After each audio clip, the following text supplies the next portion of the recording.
Hey, this is Chef Dave Martin. You're listening to Shawn Rosler on the Coarse Grind podcast. Let's eat.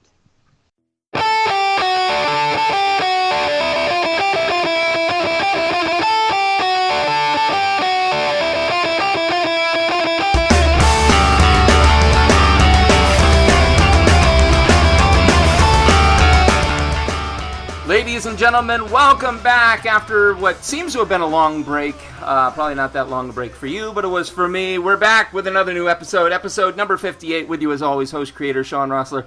How is everyone doing this afternoon? Got back from a wonderful, wonderful West Coast, Best Coast vacation, and there's going to be a lot to come from that. So stay tuned. But speaking of that vacation, during a recent celebratory trip planned by my loving wife, celebrating the fact that in essence I'm old, I had the distinct pleasure of meeting a number of interesting and intriguing personalities. We traveled to the West Coast, more specifically a driving tour from Santa Barbara and Buellton, home of Sideways, all the way up to Napa. And at each stop there was a handful of wonderful, like-minded human stories who shared a love for food, drink, and overall lifestyle that was as intense as my own, if not more so. And today's guest might qualify as the more so category, and I honestly could not wait to get her on the show. Self-proclaimed as a mild alcoholic, which, let's be fair, she's more likely a drunk like me, since we don't go to meetings. She prefers the title of passionista for all things intoxicating. Wonderful. Born in Durban, South Africa, her parents longing for a better life, just having emerged from apartheid, heeded the call of liberty, brought their two children to the States. Settling into Grand Rapids, Michigan, our guest would slowly lose her accent, attend private school, miss homecoming queen by a paltry few votes, but she's not bitter, and go on to gain 4 more siblings. But Shawn, what about the alcohol part? Relax, we're getting there. She traveled to New Zealand at 17, boo-hoo, spent 6 years there studying medical science at the University of Auckland, and sling drinks. Lots of drinks, slinging them for some of Auckland's elite in the MasterChef restaurant, working her way into managing their new location. From there, she started to pick up the art of wine, connecting with the general manager of a vineyard in Wahik, which I'm sure I'm butchering. We'll get to that in a minute. Crafting Bordeaux-style wines under Martin Pickering. From there, she'd meet another winemaker in New Zealand who was from a little place called Sonoma. And you see, kids, that's how foreshadowing works. Because I'm going to stop there and let the impassioned spirit herself tell her tale, as I'm certain only she can. So without further ado, ladies and gentlemen, and everyone in between, my guest today, world traveler, drink slinger, intoxication engineer, and absolute rock star, Ms. Simonne Mitchelson.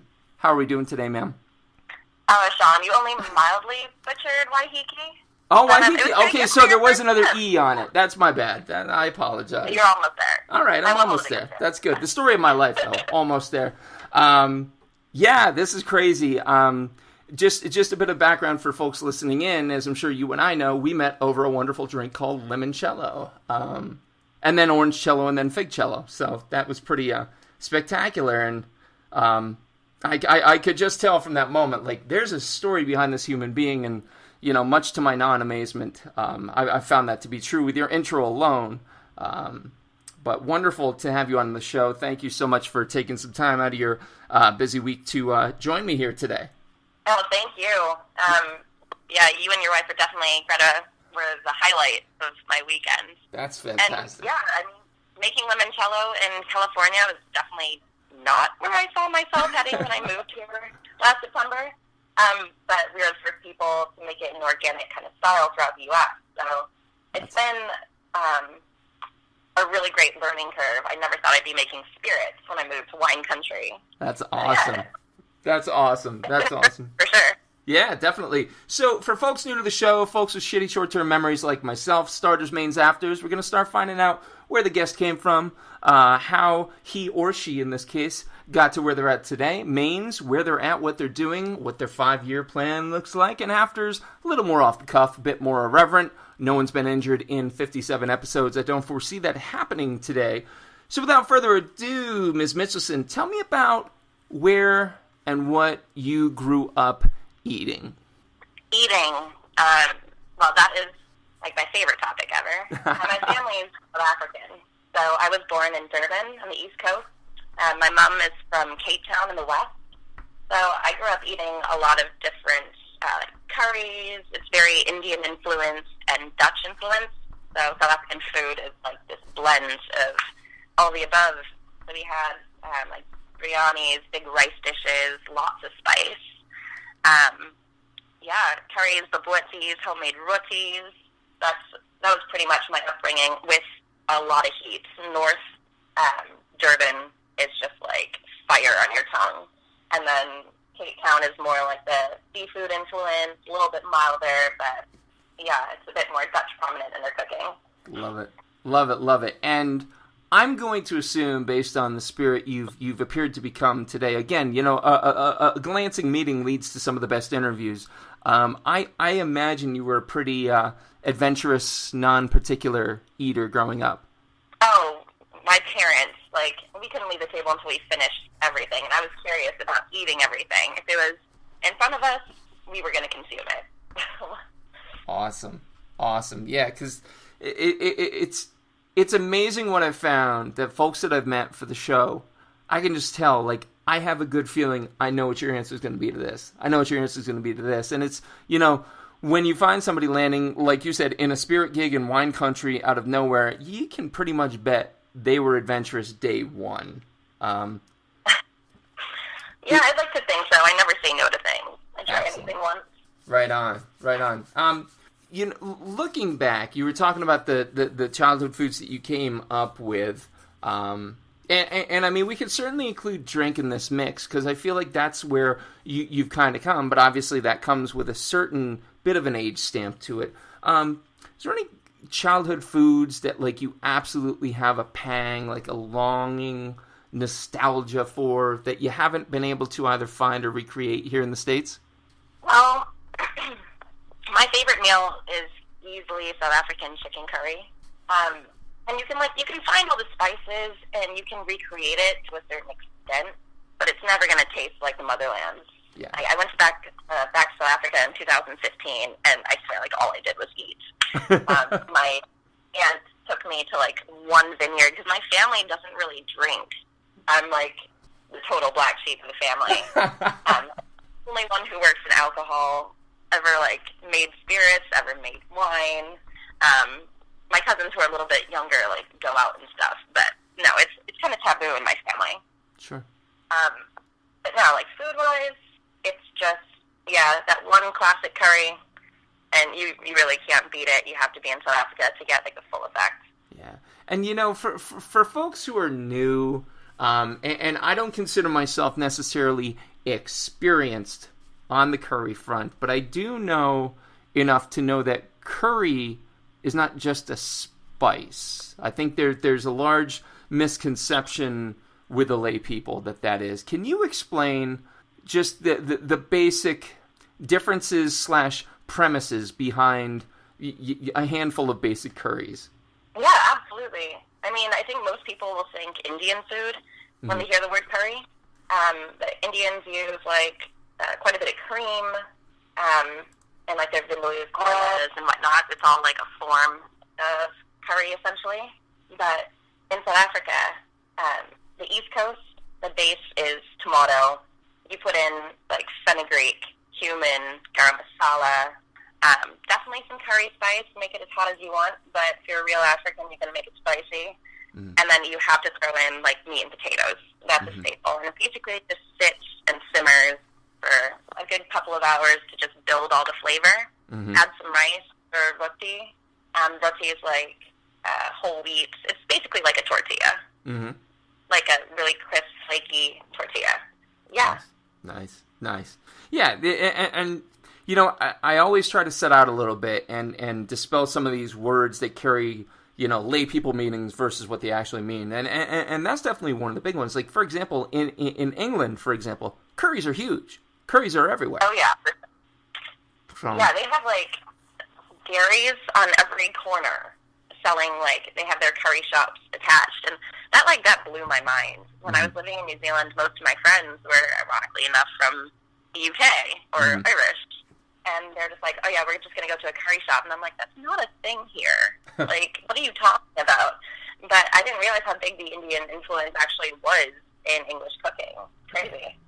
That's so rad. So not only, and see, here again is the beauty.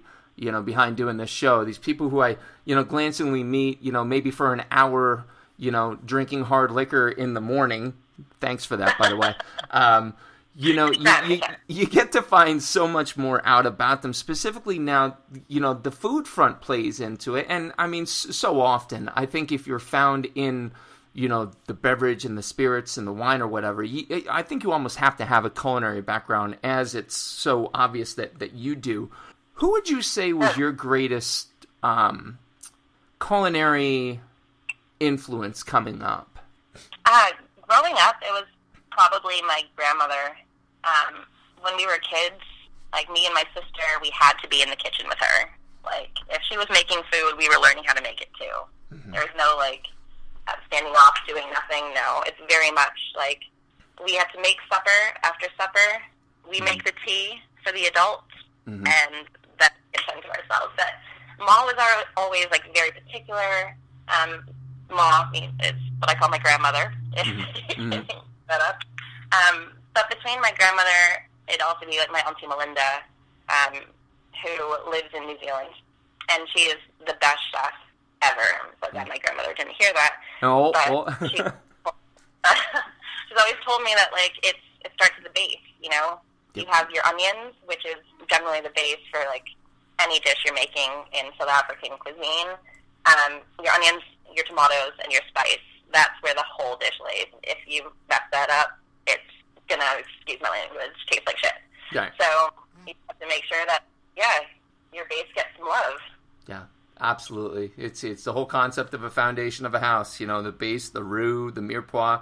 It's all about that base. No trouble. See what I did there? Oh my God! How old are you? I know. I have a Hotmail account, I went there. You can't. Fair game to shit on me for the Hotmail account. I'll give you that much. I mean, I wasn't even going to bring it up. Well, I figure in the spirit of full disclosure, I might as well just put it out there. And, trust me, you would not be the first. One of my grad students, who's probably going to listen to this episode, so he'll get a rise out of it, did it right in front of the entire class. So that was fun. Amazing. That was fun. So that's the culinary angle. But let's switch gears into how I came to know you, into the wine spirits angle. And I'll ask the same question then. Who would you say became your greatest, wine/spirit influence? Actually, I know easily both of those people.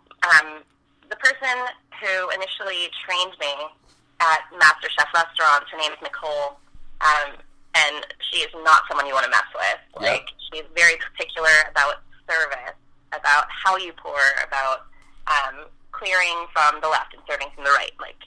Oyster forks on the right, bread plate on the left. Everything is incredibly particular. Mm-hmm. And that's how I started drinking wine, actually. She started me with, Pinots. We had, through MasterChef restaurants, we had to do wine training. So we were really fortunate to have winemakers from all over the country, all over New Zealand and all over Australia, come in and do wine tastings with us. And I had no idea what I was doing. Pour some wine in the glass, swirl it, sniff it. I just went along with whatever anybody else was doing. But Nicole, me and her would drink together. She'd be like, okay, this generally tends to smell like this because it's from this particular area, and kind of just taught me about wine as we went. So she made me go to, every wine training and taught me not to be intimidated, because wine is such a subjective issue, I suppose. Everyone's palate is different. Everyone tastes something different. And that's what, it sounds kind of cheesy, but that's why it's, so romantic to me. Mm-hmm. The things that people come up with, even in the tasting room when we're tasting spirits. Someone tried that melon and mint gin that you tried and told me that it reminded them of cotton candy. And I was just like, I would have never gotten that. And, it just consistently blows my mind that with spirits, I started off with the hard stuff. It was whiskey through and through, and that was my old roommate, Katie, this little fiery Welsh girl. God, she was such a pain in my ass, but she ran this bar called Polian Punch, and we lived together. We opened up 2 different restaurants for, under the MasterChef name, Napoleon Punch, and the Culpepper. So Katie was the bar manager there, and we lived together, and she's a whiskey fanatic. So she had, like, the most insane bar. She had Blanton, she had Willett, and this is in our home bar. So this is what we were drinking, like, after service. But Wow. 260 whiskeys on her back bar. And I slowly but surely tried to make my way through them. I think I made a pretty decent dent, but she definitely inspired me with not just learning about whiskeys, but she makes the most insane cocktails ever. That's amazing. You would never even think of. And, yeah, that really kept me turning. I'd be sitting after service reading or sitting down having a glass of wine with our staff, or if she was behind the bar, I'd definitely be having an aviation. Or just like a straight-up martini. That's my go-to. A good martini or a good Manhattan. They're killing it. Awesome. But, yeah, definitely both of those people inspired, or got my palate even started, for sure. Awesome. So then that kind of leads me into when was the aha moment? And I know in your bio, in your intro, you know, I think it started with that shift over to the MasterChef restaurant, but was there a moment where you realized, like, not just this is something I am doing, but it's something I want to do? Oh, absolutely. Like, after I started working in hospitality, like, I had fun, and our team was, like, really professional and amazing. We were one of the best restaurants in Auckland. But, yeah, like, once I just started going to the wine trainings and then going to these portfolio tastings that our wine supplier hosted called Euro Vintage, it just, like, it was so interesting to me. And seeing, and this was predominantly New Zealand wines. So on a very small scale of the wine spectrum, I was just like, holy shit, there's, like, so much out there. And we had winemakers come in, have dinner with us, these brilliant people, and the way that they talked about wine, they were so passionate. But one of our regulars owned a vineyard called Stony Ridge that's on good old Waiheke Island, which is just 40 minutes off the coast of the North Island. And Steve came in all the time. He's such an amazing person, great winemaker, studied in Bordeaux. His general manager, David Jackson, would come in as well. And we just had, like, good banter. They were good people. But the harvest was coming up. And, yeah, me and David had talked about it pretty, like, I didn't take it too seriously. I was just like, oh, yeah, I can help out with the harvest. And then I started the commute, met Martin, the head winemaker there, who is absolutely brilliant. He's just a good Kiwi, kind of eccentric, but we like that.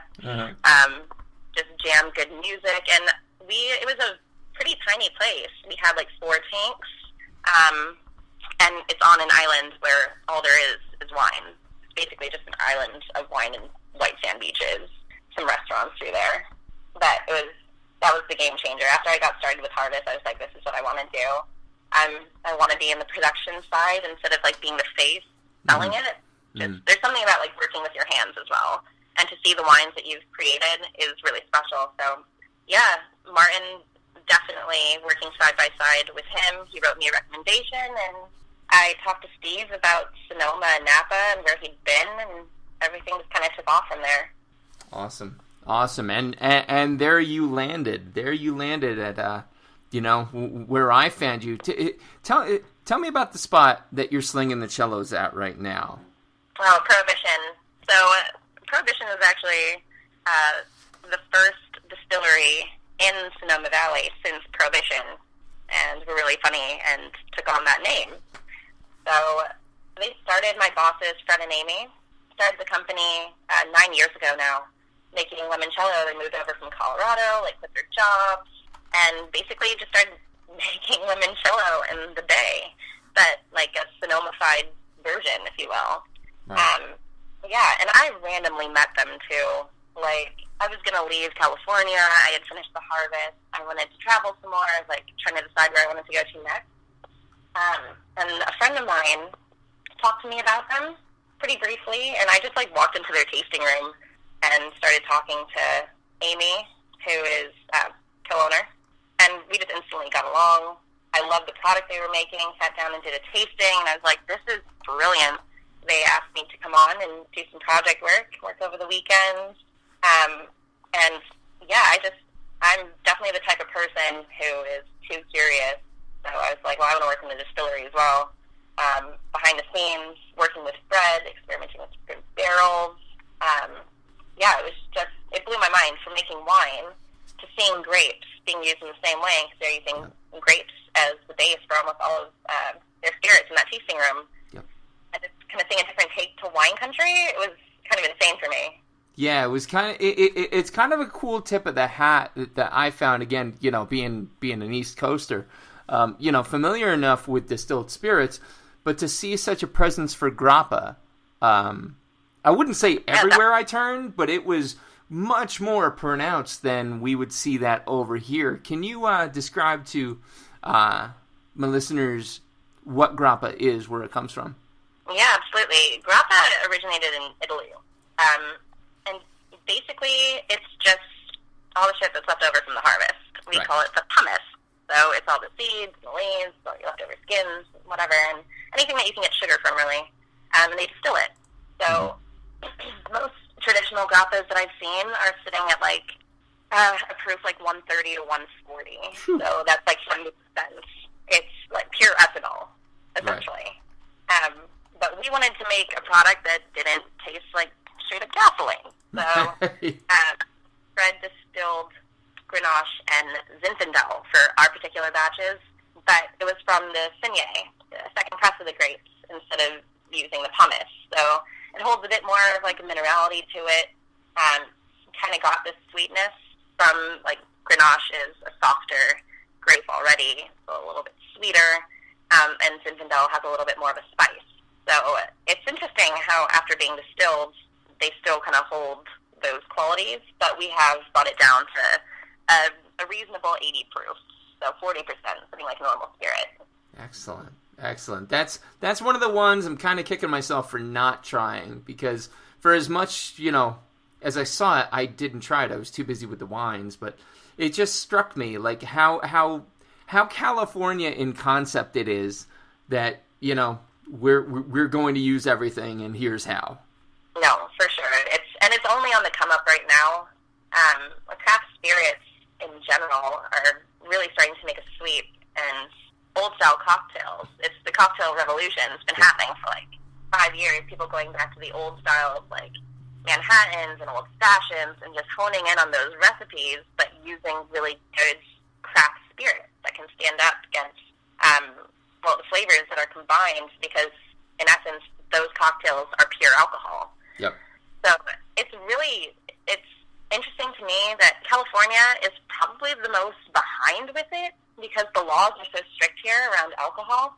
But the things that the people are doing, it's insane. Not just Prohibition, but there's Spirit Works in Sebastopol, this awesome female team doing the whole grain to glass, and they have everything from sloe gin to their own barrel gin. They're doing rye whiskey, and then St. George's, which is just absolutely insane, known in the Bay Area for their gins, which is my favorite spirit. So I'm just kind of having a ball out here, trying all the different gins and seeing like what people are doing, because this whole area is essentially a farm, so we're getting some great produce, and now we're not only making awesome wine, but making awesome spirits.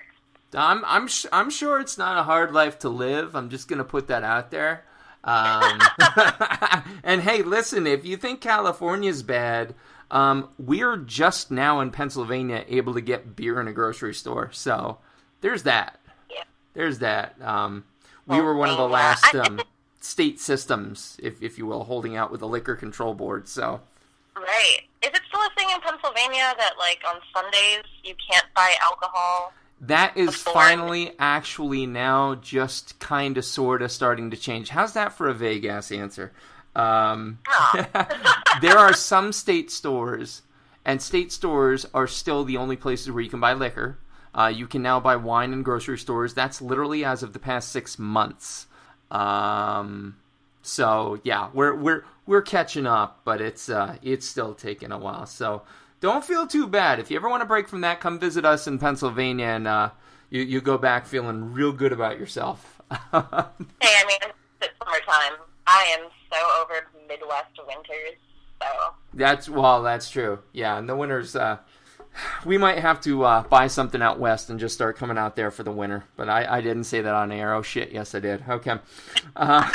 So here you are, this wonderful combination of wine and spirit expert, slinging, crafting, making for years on end. I have to imagine that you've created one or two of your own signature drinks.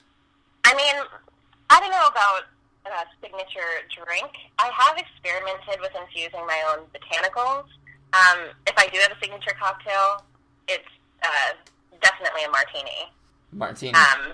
Martini, through and through, nice and classic, a little bit of dry vermouth, a little bit of olive brine, but always gin, never vodka. Love it. Yeah, but gin is so interesting to me, and depending on where you are in the world, it's going to be different. You can use botanicals and different kinds of combinations, as long as you have your juniper. Right. So the Scottish gins especially are insane. The botanicals that you're getting from Islay, you can't get anywhere else in the world. And the gins coming out of New Zealand, certain botanicals there only grown on the islands. Right. So just the overall process is crazy, and people are getting really experimental with what they're doing. But that being said, I'm so boring, and my favorite gin is probably Plymouth. That's not boring. You baby gin. You go with what you know. And that's funny you mentioned that, because I tend to be more of a beer guy, but obviously I'm in everything. But I said before I went out, I'm going to do a tour of pale ales, because if I've noticed anything, the pale ales on the West Coast are completely different than the pale ales on the East Coast. And true to form, I think I pretty much drank straight pale ales and IPAs while out there, and it's just the way that you guys do that. And so gin, I've begun to notice, much more amateur fashion than you, for sure, that there's these subtle variances that are truly, like you said, regional in nature. You can really taste where a gin originated from. Oh, 100%. And I mean, it's the same thing with spirits and wine. If you're planting a Dijon clone in California and drinking the same clone that was planted in France, they're going to taste completely different, because it's all based on the soil and the climate. But it's the same with the different kind of botanicals that are going into your spirit, or just the different base in general. Right. Whatever you're distilling, it depends on where you're getting your produce from. Sure, for sure. So speaking of cocktails and liquors and so on, we're gonna again focus on more your specialty. You obviously have an expert arm in the industry right now. What do you think is going to be the next big thing that we see coming down from craft cocktails? Is it going to be, type of liquor used? Is it going to be some kind of additive? What's it going to be? Yeah, that's an interesting question, because, New Zealand, Australia, and the UK, and I guess the bigger cities in America, they've been on the come up for the cocktail revolution for years. Mm-hmm. So now us lay people are finally catching wind. So people are starting to stock up their homes with a really great quality alcohol again, whiskeys and brandies. I think brandies in particular, because there's so much that you can do with them. There's different styles that you can make, and you don't need to make it the traditional French, by the French rules. I think people have this old kind of connotation that's associated with brandy. Your grandfather used to have this brandy sitting in the cupboard that he'd drink at nighttime with a cigar. Mm-hmm. Younger and younger people that are still over 21 are coming into my tasting room, and they're just genuinely curious. It's awesome. Mm-hmm. And they're asking all the questions, especially behind the processes, but they're drinking brandy. And for anyone who tells me that they don't drink brandy, come in and do a tasting with me. I won't even tell you it's brandy, and you probably wouldn't know. Right. There's a lot that you can do. So I think it's more the quality of spirits that's going to be honed in on. Mm-hmm. But it's going to be more people not bartenders and not people in the hospitality industry, but just regular everyday people that they want to try something different and cool. So people are getting more interested in the spirits world. Right on. Yeah, you're absolutely right, because even me knowing, that there's a gamut of brandies that you could run, as soon as you say brandy, what do you think of? Mid-'80s, there again, I'm dating myself, snifter on top of a piano. Like, it's this image that, it's hard to break away from. But then, when you start to explore how many different... We have a pear brandy in our hutch that we use to... I want to say make a dessert of some kind. Gret'll kill me for not knowing, I'm sure, but go with it. And when you taste that, well, it's completely different. It's absolutely 110% turnaround from Christian Brothers, VSOP, blah, blah, blah. There's this gamut. You're spot on. And, now I'm kicking myself in the ass for not trying your brandies and your grappas while I'm out there. Looks like we're going to have to come back. Hey, I mean, you are always welcome. I'll just send some Pennsylvania way. There you go. So on the flip side of that, here's what's coming. Here's what we're seeing emerging that is good. What's something you're just done with? You're just ready to see go away? It's funny because I don't really go out in Sonoma, and I went out last night with some of my friends. Mm-hmm. But just seeing people go to the bar and order Jose Cuervo and just get super drunk on really shitty alcohol. Right. I'm kind of over that. And I mean, granted, I guess when you're in your 20s, that's what's important. But that's what I was saying earlier. People are now starting to take an interest and look at the higher end of spirits and pay that little bit extra money so that you can try something of quality. Yep. But yeah, people my age, I'm so over people in their early 20s just being yeah, we'll have a shot of whatever is cheapest. Yeah. Let me get a shot of Patron. Oh my God. Yeah. But it's so tasty. Yeah. And okay, in full disclosure, we're gonna have a real honest moment here. I think between you and I, our blood alcohol contents on a regular basis are probably tipping the scales nicely. But let me, dear listeners, and I'm sure my new best friend Simonne will corroborate this story. The money you put into the bottle, you put into your stomach, will directly correlate to the condition you are in the morning. I promise 100%. You that. I promise you that. If nothing else, if not for the enjoyment of the flavor, if not for the enjoyment of the culture, if not for the enjoyment of that, then just know you're not going to feel like a hot dumpster fire in the morning. Exactly. Please, just take our word for it. Just try it. I'm saying, you will not be waking up hating life. Your head won't be throbbing. Maybe just a little. Yeah. But you can still hate life the next day. You can hate it a little bit, but you won't as much. Tequila tastes good. It's not made to be a social lubricant. Okay, just stop it. I agree with you wholeheartedly, ma'am. Thank you. Yeah, people are learning slowly but surely. Exactly. Revolution's happening. Exactly. So what's next for you, dear? What is coming down the pipe? Obviously, big things. I don't believe for a second it's anything but monstrous Godzilla type things. What are you looking at doing with all these skills that you have? What's your year? What's your 5-year? Talk to me. Oh man, sound like my dad. But I mean, this year I got an absolutely incredible opportunity. I'm working for my favorite vineyard in Sonoma. They offered me a job working for flowers. So the extreme Sonoma coast specializes in Chardonnay and Pinot, this international winery. So I'm going to try to learn as much as I possibly can from them. Nice. Just kind of hone in on my winemaking skills, kind of figure out what in particular varietal I want to make. At the moment, I have a huge love for Syrah, and I want to make Syrah Northern Rhone. But I'm kind of going to see where I go after harvest. I was thinking about, and now that spirits are involved, I'm just I don't know, I've thought about making my own, and my dad's a welder, so I kind of I've wanted to talk to him building a well. Wow. And having my own pot still, have this hybrid double column pot still, and do my own distilling.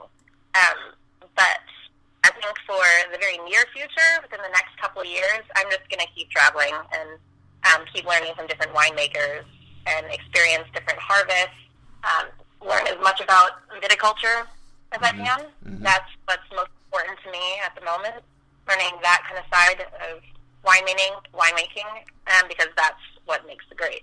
So, yeah, after Sonoma, I'm thinking about heading back to the southern hemisphere, maybe doing an Australian harvest. There you go. And shooting to Europe. And hopefully I'll be in France come this time next year. Wow. Again, you can't understand how hard a life this sounds like to me.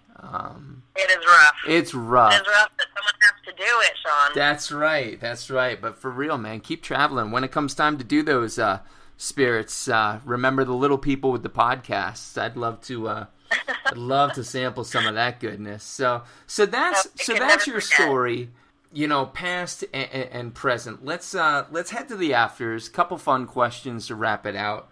I'm standing in your kitchen or your distillery, whichever. That's fine. What music do I hear that you prefer? Oh, music is life.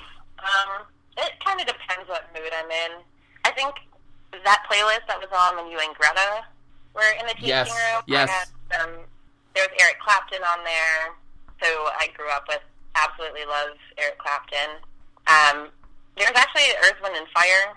That's 100% got some September and a Boogie Wonderland through there. Right. But also, just music in general, jazz music, classical. I love Tchaikovsky. Is my favorite composer. I play flute, which I've been slacking on lately, but classical music is just absolutely one of my favorites. So honestly, it really just depends on what kind of mood I'm in.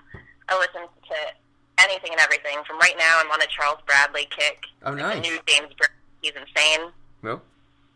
Anderson .Paak, bringing in this new sexy, funky soul, but it's dirty. Mm-hmm. And then kick it back to Sugarman Rodriguez. I absolutely love that kind of style. And Michael Jackson, because Michael Jackson's huge in South Africa. Nice. He is the savior of all things. You see him hanging on a cross every so often. Oh, yeah. It's no joke.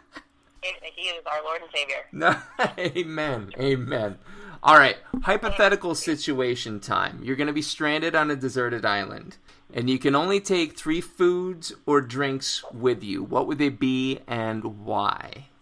3 foods or drinks? Or drinks, yep. Oh, man.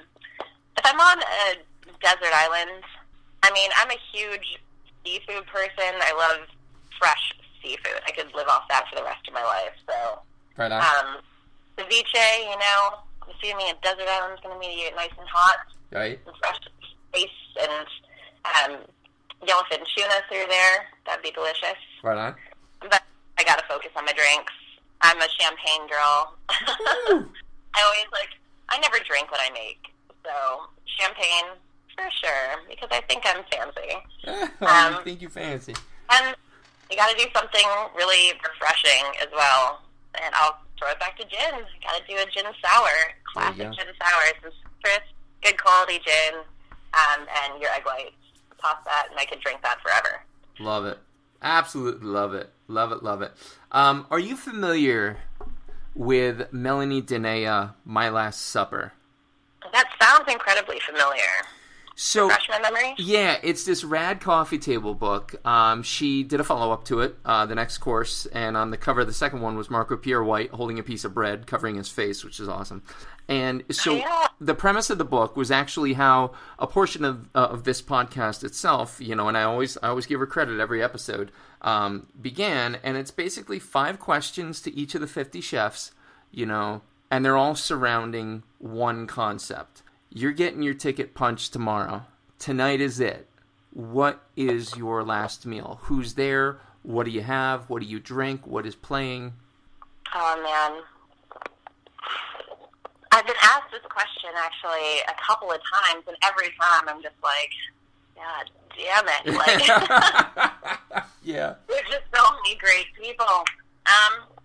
would I'd have to have my father there and all my siblings, because they are absolutely insane, beautiful people, and the chat on us when we're together is ridiculous. So they would have to be there. Sure. I would just want, like, all my friends, people that I've met from New Zealand to South Africa to Michigan, my best friends that I grew up with, to the UK. But food-wise,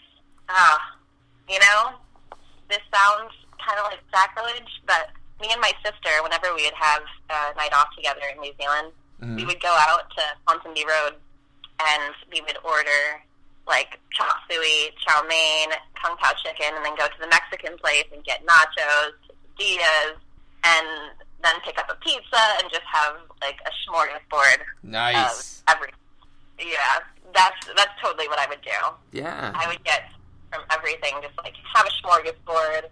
Drinks-wise, when I come home after, like, a long day of work, all I'll drink is just some gin, neat, read my book.